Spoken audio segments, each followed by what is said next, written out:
India के political landscape के अंदर बांग्लादेश के हवाले से एक बड़ी इंटरेस्टिंग चीज़ मौजूद है जिस पे गौर करने की ज़रूरत है। इंडिया के अंदर जो लेफ्ट विंग की सियासत करने वाली जमातें हैं ना, यानी जो सेक्युलर जमातें हैं, उनका बांग्लादेश के अंदर वही स्टांस है, वही उनकी प्रेफरेंसेस हैं जो कि इंडिया की राइट विंग की जमातों के। राइट विंग के अंदर हार्ड लाइनर हिंदुत्ववादी जो सियासत करने वाली जमातें हैं, आरएसएस टाइप, वो भी आ जाती हैं। यानी चाहे सेक्युलर्स हों चाहे वहाँ पर हिंदुत्ववादी हों, दोनों का नुक्ता नज़र, जो सियासी नुक्ता नज़र है, पॉलिटिकल जो ओपिनियन है बांग्लादेश के हवाले से, वो सेम है कि बांग्लादेश के अंदर हमारी पॉलिसी किस तरह की होनी चाहिए, वो सेम आपको नज़र आता है। यही वजह है कि शेख हसीना साहिबा आपको दोनों धड़ों के अंदर एक जैसी पॉपुलर नजर आती है। आरएसएस के यहाँ भी वो पॉपुलर है, बीजेपी आरएसएस उनको सपोर्ट करते हैं और कांग्रेस वाले भी उनको सपोर्ट कर रहे होते हैं। अच्छा, इसकी वजह क्या है कि दोनों क्यों इनको सपोर्ट कर रहे होते हैं? इसकी वजह यह है कि जो लेफ्ट विंगर्स है ना, सेक्युलर्स, वो समझते हैं कि ये लाइक माइंडेड हैं, हमारे जैसी पार्टी है, सेक्युलर पार्टी है, जैसी हम सियासत करते हैं ये भी वैसी सियासत करती हैं।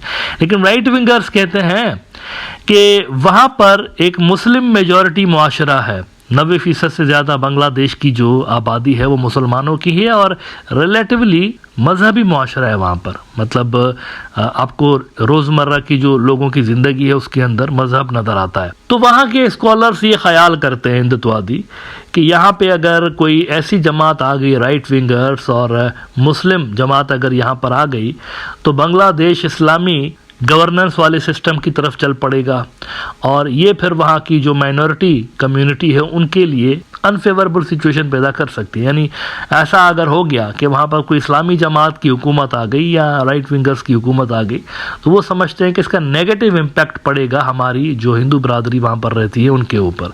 तो दोनों जो पक्ष है ना इंडिया के अंदर, राइट विंगर्स और लेफ्ट विंगर्स, उनकी प्रेफरेंस एक जैसी है कि शेख हसीना को सपोर्ट करो क्योंकि ये आइडियल कैंडिडेट है। अब जब से लेकर शेख हसीना साहिबा की सरकार का धड़न तख्ता हुआ है तो वहाँ से भी तरह तरह के आइडियाज़ दिए जा रहे हैं, तरह तरह का षड्यंत्र रचा जा रहा है, तरह तरह की कॉन्स्पिरेसी थ्योरीज दी जा रही हैं। इन तमाम कॉन्स्पिरेसी थ्योरीज का मकसद ये है, जो कि इंडिया से फ्लॉट की जा रही हैं, कि किसी तरह से डिस्ट्रस्ट पैदा किया जाए बांग्लादेश की मिलिट्री के अंदर भी और बांग्लादेश का मौजूदा जो सियासी निज़ाम है इनके अंदर भी। अब मिलिट्री का रोल यहाँ बड़ा इंपॉर्टेंट है बांग्लादेश के अंदर। मिलिट्री की वजह से ही वहाँ पर लॉ एंड ऑर्डर की सूरत हाल बहाल हुई है। Point to be noted is that military ने ही स्टेबलाइज किया है बांग्लादेश के। जो आप हालिया वाक़यात देखें तो काफ़ी लॉ एंड ऑर्डर की सूरत हाल ख़राब हो गई थी रिवॉल्यूशन के बाद, इसको कंट्रोल मिलिट्री ने किया है, ये बात माननी पड़ेगी। लिहाजा मिलिट्री की बड़ी सख्त ज़रूरत है मौजूदा सरकार को सिस्टम चलाने के लिए। तो इन दोनों के दरमियान डिस्ट्रस्ट पैदा करना इंडिया के अंदर जो पॉलिसी मेकर्स हैं उनके लिए बड़ा ज़रूरी है, क्योंकि ये दोनों लड़ेंगे तो शेख हसीना की कोई वहाँ पर वैल्यू बन सकती है, उनकी पार्टी का कोई रोल बन सकता है। अवामी सतह से तो उनका आना तकरीबन नामुमकिन है। अवामी सतह पर तो वो आते हैं ना जो खुमैनी हो, मतलब जो खुमैनी हो वो रिवोल्यूशन लेकर आता है। शेख हसीना कोई ऐसी लीडर तो नहीं है, मतलब वो तो पॉपुलर है नहीं वहाँ पर इतनी, तो पब्लिक रिवॉल्यूशन का तो चांस ही नहीं है ना। तो लिहाजा महलाती साजिशें जिसे कहते हैं, उनके ज़रिए, कॉन्स्पिरेसीज के ज़रिए उनको दोबारा से इंस्टॉल किया जा सकता है। कि ऐसी ही साजिश आपको आरएसएस के माउथपीस ऑर्गेनाइज़र की एक हालिया रिपोर्ट के अंदर नजर आएगी। 1-2 रोज़ पहले उन्होंने पब्लिश की है। इसके अंदर उन्होंने बड़ी बारीक वारदात डाली हुई है।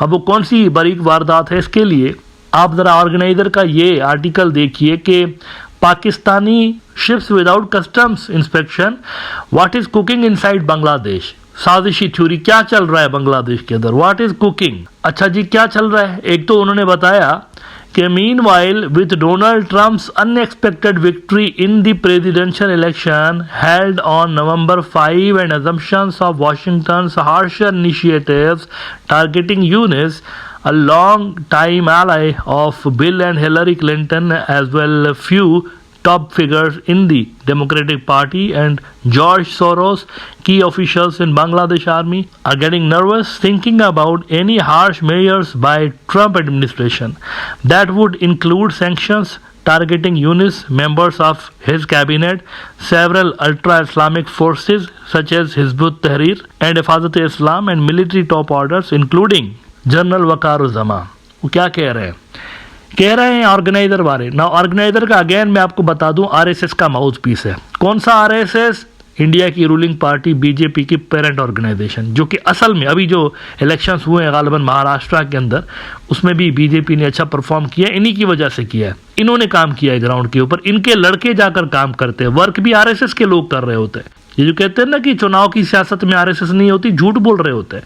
भाई बीजेपी उन्हीं की तो पार्टी है, उनकी पार्टी है ना। खुद चुनाव में नहीं आते तो क्या हुआ, उनकी पॉलिटिकल विंग आ रही होती है चुनाव के अंदर, उनके लिए ये काम करते हैं।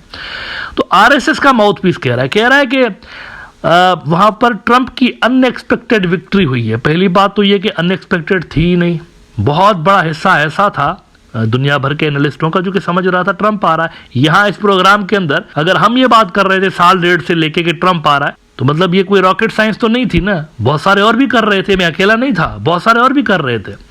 दुनिया भर में अगर आप जनरली देखें तो यही ट्रेंड चल रहा था कि ट्रंप की विक्ट्री, और खासतौर पर उनके ऊपर जो कातलाना हमला हुआ था उसके बाद तो ये सर्टेन हो गई बात कि ये बंदा जीतेगा, सिंपैथी वोट इसको मिलेगा। तो अनएक्सपेक्टेड विक्ट्री नहीं थी। लेकिन वो कह रहे हैं कि अब चूंकि मोहम्मद यूनिस डेमोक्रेट्स की साइड पे होते हैं और जॉर्ज सोरोस जो कि डीप स्टेट का बंदा है और डीप स्टेट के खिलाफ ऐलान जंग एक तरह से ट्रंप ने करके रखा है, तो वो कह रहे हैं इस पे बांग्लादेश की मिलिट्री के अंदर, अब ये बारीक वारदात देखिएगा कैसे डाल रहे हैं दोनों के दरमियान, बांग्लादेश के सिविल मिलिट्री लीडर्स के दरमियान, कि वहाँ पर मिलिट्री के अंदर सोच है कि ट्रंप आ गया ना तो वो तो सैंक्शंस लगाएगा हमारे ऊपर, गुस्सा करेगा, तो बेहतर है कि इसको हटा देते हैं, यूनिस को हटा देते हैं और ख़ुद मार्शल लॉ लगा के आ जाते हैं, इससे ट्रंप खुश हो जाएगा। दिमाग देखिए ज़रा इनका। अब ये क्यों कर रहे हैं? ये इसलिए कर रहे हैं क्योंकि इनको पता है सीधे तरीके से शेख हसीना ने नहीं आना। ये दोनों लड़ेंगे अगर सिविलियंस और मिलिट्री वाले, तब ही कोई चांस बन सकता है, अदरवाइज कोई चांस नहीं है उनका। और ट्रंप शंप की कोई कहानी नहीं है यहाँ पर। ट्रंप का क्या काम है भाई? ट्रंप को क्या करना है यहाँ पे? मतलब कोई ऐसी क्या ट्रंप की कोई पॉलिसी है जिसके अंदर शेख हसीना ही फिट होती है? ऐसा तो नहीं है ना, ऐसी कोई उसकी डिक्लेयर्ड पॉलिसी नहीं है। तो ये सैंक्शंस लगाना और इस तरह की जो चीज़ें ये ऐसा ही फजूल किस्म की उन्होंने डाली हुई है। असल जो यहाँ पर गेम खेली जा रही है वो सिविल मिलिट्री रिलेशंस के अंदर दरार डालने की एक थ्योरी फ्लोट की जा रही है। और ये सिर्फ थ्योरी नहीं है, ग्राउंड पे भी इस हवाले से कुछ न कुछ काम किया जा रहा है। आगे वो कहते हैं to avoid the risk of such sanctions, colleague officers of General Zama are reportedly intensifying pressure on him to seize power from Yunus। बहुत बड़ा इल्ज़ाम इन्होंने लगाया कि वकार जमा के ऊपर उनके कॉलीग्स प्रेशर डाल रहे हैं कि मार्शल लॉ लगा दो और जल्द लगा दो। उन्होंने कहा at the earliest and declare martial law in the country. On the other hand Islamic bloc inside the army are openly threatening countermeasures if any attempt is made to oust Yunus government, which they see as granting new space for India to re-establish its influence in Bangladesh। अब देख रहे हैं क्या कहानी चल रही है। वो कह रहे हैं बांग्लादेश की मिलिट्री ग्रुप्स में डिवाइडेड है। एक हिस्सा कह रहा है कि मार्शल लॉ लगा दो, दूसरा जो है वो इस्लामी हिस्सा है, वो कह रहे हैं नहीं, ये सोचना भी नहीं, क्योंकि अगर यूनिस चला गया तो इंडिया दोबारा सिस्टम के अंदर घुस जाएगा और ये हम होने नहीं देंगे। और साथ साथ तो उन्होंने ये भी कहा हुआ है कि कोई हथियार बहुत बड़ी तादाद में पाकिस्तान से जो हालिया शिपमेंट आई थी चिटागोंग के पोर्ट पे, इसके अंदर वो कह रहे हैं बहुत बड़ी तादाद में हथियार थे और ये हथियार स्टूडेंट्स ने, पुलिस ने अननोन लोकेशंस पे छुपा के रखे हुए। इतनी बड़ी फिल्मी कहानी, मतलब फेंकने की भी कोई हद होती है। मैं हिंदुत्ववादियों से सवाल करता हूं, भाई फेंकने की भी हद होती है कोई? ये तो नरेंद्र मोदी को भी, ये जो राइटर साहब जो भी है ऑर्गेनाइजर के अंदर बैठे हुए, जिसने भी ये लिखा है, नरेंद्र मोदी साहब को भी पीछे छोड़ दिया इसने फेंकने में। ये कह रहे हैं मिलिट्री की जो इंटेलिजेंस है ना, उनको पता नहीं होगा कि इसके अंदर हथियार अगर थे भी तो कहां पर रखे हुए। सिविलियंस ने खुद ही छुपा दिए, मिलिट्री को पता भी नहीं चलेगा, उनकी इंटेलिजेंस को पता भी नहीं चलेगा इसके अंदर हथियार थे, और थे तो कहां पे रखे हुए। कैसी फजूल किस्म की बातें हैं ये। यानी पुलिस को पता है, उनकी निगरानी में छुपा दिए हथियार, ताकि सिविल वॉर अगर होगी, मिलिट्री से लड़ने की नौबत आएगी तो हम इसको इस्तेमाल करेंगे। यही कहने की कोशिश कर रहे हैं ना। उनको पता है, पुलिस को, फौज को नहीं पता। ये क्या बात हुई?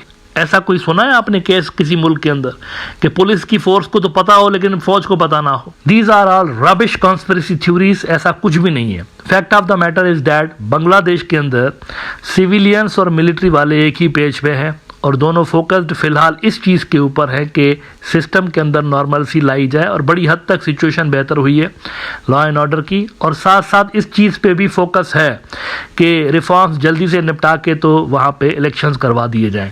भाई अगर फौज के किसी हिस्से को, बिलफर्ज मैं अगर इनकी कॉन्स्पिरेसी थ्योरी मान भी लूँ कि फौज के किसी हिस्से को आपत्ति है कि मोहम्मद यूनिस क्यों है पावर में, तो मोहम्मद यूनिस तो इंटीरियम लीडर है ना, परमानेंट तो नहीं है। 5 साल के लिए तो नहीं आए हुए, इनका तो काम है इलेक्शन करवाना, सूरत हाल को बेहतर बना के इलेक्शन करवाना। तो टेम्पररी फेज है ये बांग्लादेश का, मतलब ये परमानेंट फेज तो है नहीं कि डोनाल्ड ट्रंप आएगा तो वही पॉलिसीज बनाएगा, तो परमानेंट फेज के लिए बनाएंगे ना वो, ये तो टेम्पररी फेज है। लिहाजा मेरे ख्याल से ऐसे ही तुक्के चलाए जा रहे हैं, और असल जो रीज़न है इसका वो यही है कि डिसइंफॉर्मेशन फैला के और झूठ फैला के सिविल मिलिट्री जो रिलेशंस हैं बांग्लादेश के, उनके अंदर कोई दरार डाली जाए और फिर उस दरार को शेख हसीना के फ़ायदे में यूज़ किया जाए।